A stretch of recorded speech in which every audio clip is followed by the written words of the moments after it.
Bismillah, Assalamualaikum warahmatullahi wabarakatuh. Alhamdulillahilladzi an'amana bini'matil iman wal islam wa nusalli wa nusallim ala khairil anam sayyidina Muhammadin wa ala alihi wa sahbihi ajma'in. Segala puji bagi Allah yang telah memberi sebaik-baik nikmat berupa nikmat iman dan Islam. Salawat dan salam semoga selalu terlimpahkan kepada Nabi kita, Nabi Muhammad sallallahu alaihi wasallam beserta keluarga dan para sahabat-sahabat Nabi semuanya. Amma ba'du. Anak-anak soleh dan solehah yang semoga dirahmati oleh Allah Subhanahu wa taala. Alhamdulillah, kita bersyukur kepada Allah karena masih diberi kesehatan dan kesempatan untuk beribadah. Semoga kita semua menjadi anak-anak yang soleh dan solehah. Amin, amin ya rabbal alamin. Bulan Ramadan adalah bulan yang sangat istimewa. Di bulan ini kita rajin melaksanakan sholat, puasa, mengaji, berdoa, dan juga amal-amal soleh yang lainnya. Tapi setelah Ramadan selesai, ibadah kita tidak boleh untuk berhenti. Justru kita harus tetap rajin untuk berbuat baik setiap hari dan beramal soleh, dan juga rajin beribadah bukan hanya di bulan Ramadan saja, tapi di bulan-bulan berikutnya juga setelah bulan Ramadan. Dan supaya kita bisa tetap semangat untuk beribadah setelah bulan Ramadan, ada beberapa hal penting yang bisa kita lakukan agar kita senantiasa untuk selalu bersemangat beribadah setelah bulan Ramadan kita lewati. Yang pertama, selalu ikhlas karena Allah. Anak-anak semuanya, setiap ibadah yang kita lakukan harus didasarkan karena Allah Subhanahu wa taala, bukan karena supaya untuk dipuji teman, dipuji guru, atau dipuji orang tua, ataupun dipuji saudara-saudara kita yang lainnya.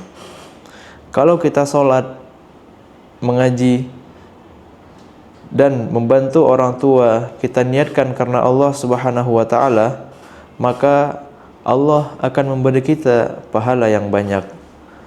Oleh karena itu, kita harus selalu ikhlas beribadah karena dan hanya untuk Allah Subhanahu wa taala. Kemudian yang kedua, kita harus beribadah hanya selalu untuk mengingat Allah Subhanahu wa taala.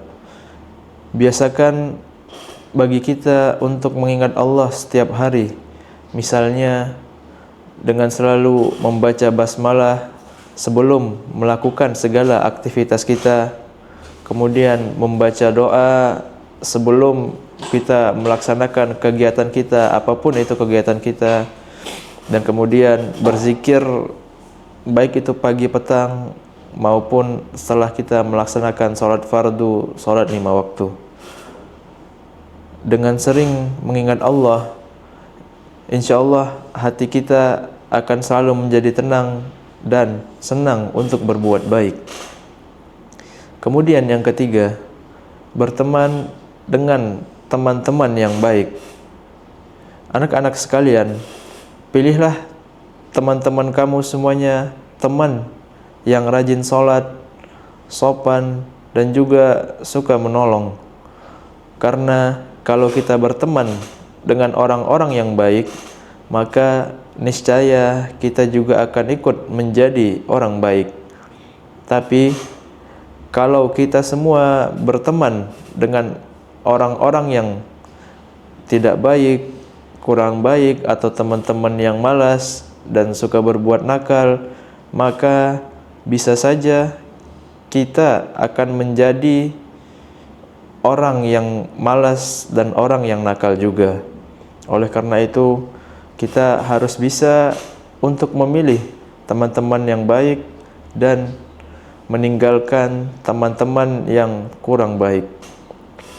Kemudian yang keempat, memperbanyak doa kepada Allah Subhanahu wa taala, karena Allah sangat senang jika kita berdoa.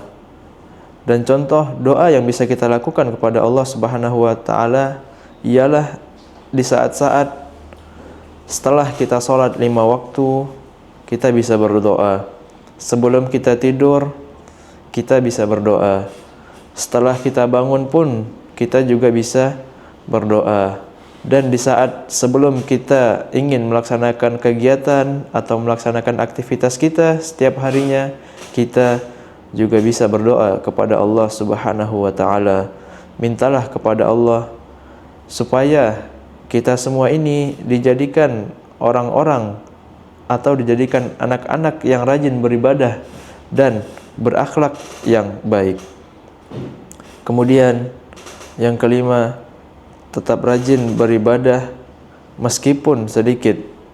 Anak-anak semuanya, walaupun Ramadan sudah selesai, kita semua harus tetap melaksanakan ibadah-ibadah kita, terutama ibadah-ibadah yang wajib seperti sholat 5 waktu.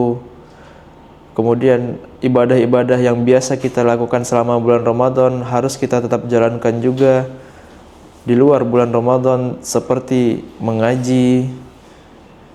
Kemudian ada juga ibadah yang lain yang bisa dilakukan di luar bulan Ramadan seperti puasa sunnah, baik itu puasa Senin Kamis ataupun puasa sunnah-sunnah yang lainnya. Dan kemudian ibadah yang juga banyak orang lakukan ketika bulan Ramadan di malam hari, yaitu sholat malam, harus tetap kita biasakan setelah nanti berlalunya bulan Ramadan. Sholat malamlah kita, meskipun itu mungkin hanya seminggu sekali atau 2 kali seminggu, yang penting kita harus tetap selalu beribadah dan tidak meninggalkan ibadah-ibadah kita yang tadinya rutin kita lakukan di bulan Ramadan. Setelah Ramadan itu jangan sampai kita tinggalkan. Kemudian yang keenam, mengajak teman untuk selalu berbuat baik. Kalau kita mengajak teman untuk sholat, mengajak teman kita untuk mengaji, mengajak teman kita untuk berbuat baik dan tidak zalim kepada teman-temannya, itulah yang dinamakan berdakwah. Maka kita semua, meskipun kamu semua masih kecil, itu bisa untuk melakukan dakwah. Dengan cara apa? Dengan cara yang tadi, kita bisa mengajak teman kita untuk sholat, mengajak teman kita untuk mengaji, mengajak teman kita untuk tidak berbuat zalim ke teman-teman yang lain. Itu adalah salah satu contoh dakwah juga. Dan anak-anak yang suka mengajak temannya untuk berbuat baik dan tidak zalim kepada teman-temannya, dan anak-anak yang suka mengajak teman-temannya untuk beribadah kepada Allah, untuk selalu mengingat Allah, mengajak temannya untuk selalu berzikir, dan mengajak temannya untuk selalu tidak berbohong dan agar selalu berkata jujur, maka Allah akan membantu kita semua untuk menjadi anak-anak yang soleh dan juga anak-anak yang pintar. Maka insya Allah kalau kamu semua melakukan hal-hal itu semua, insya Allah kamu dan kita semua akan dijaga dan disayangi oleh Allah Subhanahu wa ta'ala. Oleh karena itu, marilah kita semua untuk tetap rajin beribadah walaupun nantinya Ramadan akan segera berlalu. Jangan hanya rajin saat ketika kita di bulan Ramadan saja, tapi hendaknya kita untuk selalu rajin di setiap hari-hari kita setelah bulan Ramadan. Semoga kita semua menjadi anak yang rajin sholat, anak yang suka berdoa, anak yang taat kepada orang tua dan gurunya, dan juga menjadi anak yang berakhlak mulia. Amin, amin ya rabbal alamin. Mungkin itu saja yang dapat Ustaz sampaikan. Semoga ada faedah yang dapat kamu ambil dalam apa yang Ustaz sampaikan barusan. Wassalamualaikum warahmatullahi wabarakatuh.